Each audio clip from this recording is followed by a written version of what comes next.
पछिल्लो समय एउटा खबरले निकै चर्चा बटुल्यो हैन त। नेपालले भारतलाई 13 अर्ब रुपियाँको बिजुली बेच्यो रे। सुन्दा त वाह कस्तो राम्रो कुरा, खुसी लाग्नु पनि स्वाभाविक हो।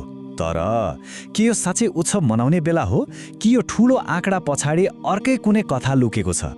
आज हामी यही 13 अर्बको प्रश्नको गहिराईमा पुग्नेछौँ। हो, तपाईले सुनेको आँकडा गलत होइन। 13 अर्ब रुपियाँ, त्यो पनि जम्मा 5 महिनामा। पहिलो पटक सुन्दा त यो एकदमै प्रभावशाली र उत्साहजनक नै लाग्छ। तर प्रश्न यो हो कि के कथा यति मात्रै हो त? अब हेर्नुहोस्, सरकार र सम्बन्धित निकायहरूले त यसलाई ऐतिहासिक उपलब्धि भनेरै प्रस्तुत गरे। उनीहरूका अनुसार यो देशमा आर्थिक क्रान्तिको सुरुवात हो, ऊर्जामा आत्मनिर्भरताको सङ्केत हो। तर के प्रचार गरिएका कुराहरू नै पूर्ण सत्य हुन् त? यो खुसियालीको माहौलमा एउटा निकै महत्त्वपूर्ण कुरालाई मनन गर्नुपर्ने देखिन्छ। त्यो के हो भने 13 अरबको उत्सव त मनाऊ, तर यसैलाई अन्तिम सफलता नठानौ। हो, यही भनाइले हामीलाई सतहमा जे देखिन्छ त्योभन्दा अलिक गहिरोमा गएर वास्तविकता खोज्न प्रेरित गर्छ। त्यसो भए यो उत्सवको पछाडि लुकेको असली आर्थिक कथा के रहेछ त? ल, अब आँकडा भन्दा अलि भित्र पसेर हेरौँ है। यहाँनिर एउटा एकदमै आधारभूत तर महत्त्वपूर्ण प्रश्न उठ्छ।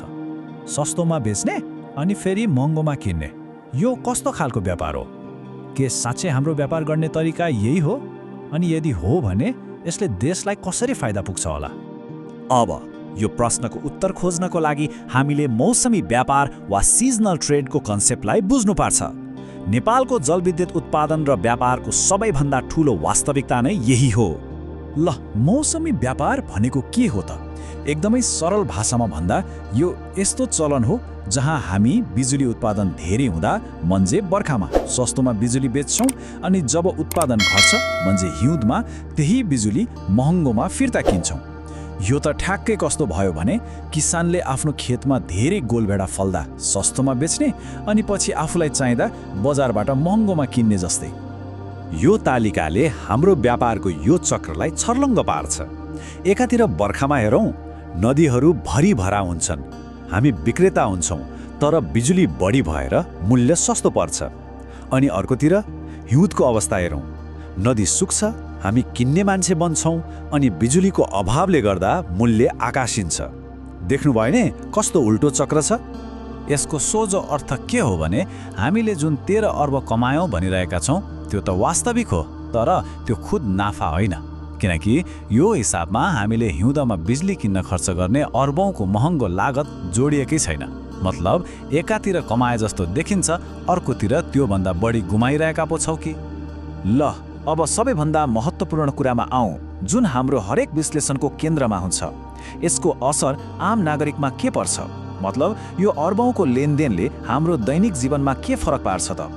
हो, यो आर्थिक वास्तविकताले हामी सबैको जीवनमा के फरक पार्दैछ?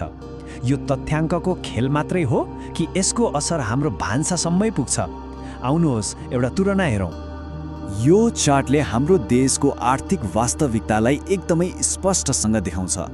यो पहिलो सानो देखिने सुनौलो बार भनेको बिजुली बेचेर हामीले कमाएको पैसा हो। अब यसको छेउको यो अग्लो निलो बार हेर्नुहोस्, यो चाहिँ हामीले पेट्रोल र ग्यास जस्ता इन्धन किन्न विदेश पठाउने पैसा हो। तुलना आफै बोल्छ, होइन र? हामीले बिजुलीबाट जति कमाउँछौँ त्योभन्दा कैयौँ गुणा बढी पैसा त इन्धन किन्न बाहिर पठाइरहेका छौँ। यसको मतलब के हो भने हामीले विदेशबाट महँगो इन्धन किन्न खर्च गर्ने हरेक 1 रुपैयाँ त्यो वास्तवमा देशको विकास वा हाम्रै हितमा खर्च हुन सक्ने पैसा हो जो हामी कमाइरहेका छौँ। सोच्नुहोस् त, यदि हामीले आफ्नै बिजुली प्रयोग गर्न सकेको भए यही पैसा शिक्षामा, स्वास्थ्यमा, राम्रो बाटोघाटो बनाउनमा लगानी हुन सक्थ्यो। त्यसो भए साँचो आर्थिक क्रान्ति भनेको के हो त? के यो केवल बिजुली बेच्नु मात्रै हो कि यसको अर्थ त्योभन्दा धेरै गहिरो छ? कुनै पनि देश आफ्नो स्रोत बाहिर बेचेर मात्र बन्दैन। देश बन्ने भनेको त त्यही स्रोतलाई आफ्नै प्रगतिको इन्धन बनाएर हो। त्यसैले साँचो सफलता बिजुली बेच्नुमा होइन, बरु आफ्नै उद्योग, कलकारखाना र हरेक घरलाई सस्तो र भरपर्दो ऊर्जा दिनुमा छ। त्यसो भए आत्मनिर्भरताको बाटो कस्तो हुन्छ त? पहिलो कदम हो बिजुली बाहिर बेच्नुभन्दा आफ्नै देशमा खपत गर्नलाई प्राथमिकता दिने। यसले के गर्छ भने महँगो विदेशी इन्धनमाथिको हाम्रो निर्भरता घट्छ अनि हरेक नेपालीको घर र उद्योगले आफ्नै देशको बिजुली प्रयोग गर्न पाउँछ र अन्त्यमा यसले हामी सबैका लागि ऊर्जालाई सस्तो बनाउँछ। वास्तविक आर्थिक क्रान्तिको बाटो भनेको यही हो। र अन्त्यमा एउटा महत्त्वपूर्ण प्रश्न यहाँहरूलाई सोच्नको लागि छोड्न चाहन्छु। नेपालको ऊर्जा भविष्य कस्तो हुनुपर्छ? निर्यातमा केन्द्रित हुने, जहाँ हामी सस्तोमा बेच्छौँ र महँगोमा किन्छौँ, कि आत्मनिर्भरतामा केन्द्रित हुने, जहाँ हामी आफ्नै स्रोतलाई आफ्नो समृद्धिको आधार बनाउँछौँ? यो निर्णयले हाम्रो भविष्यको बाटो तय गर्नेछ।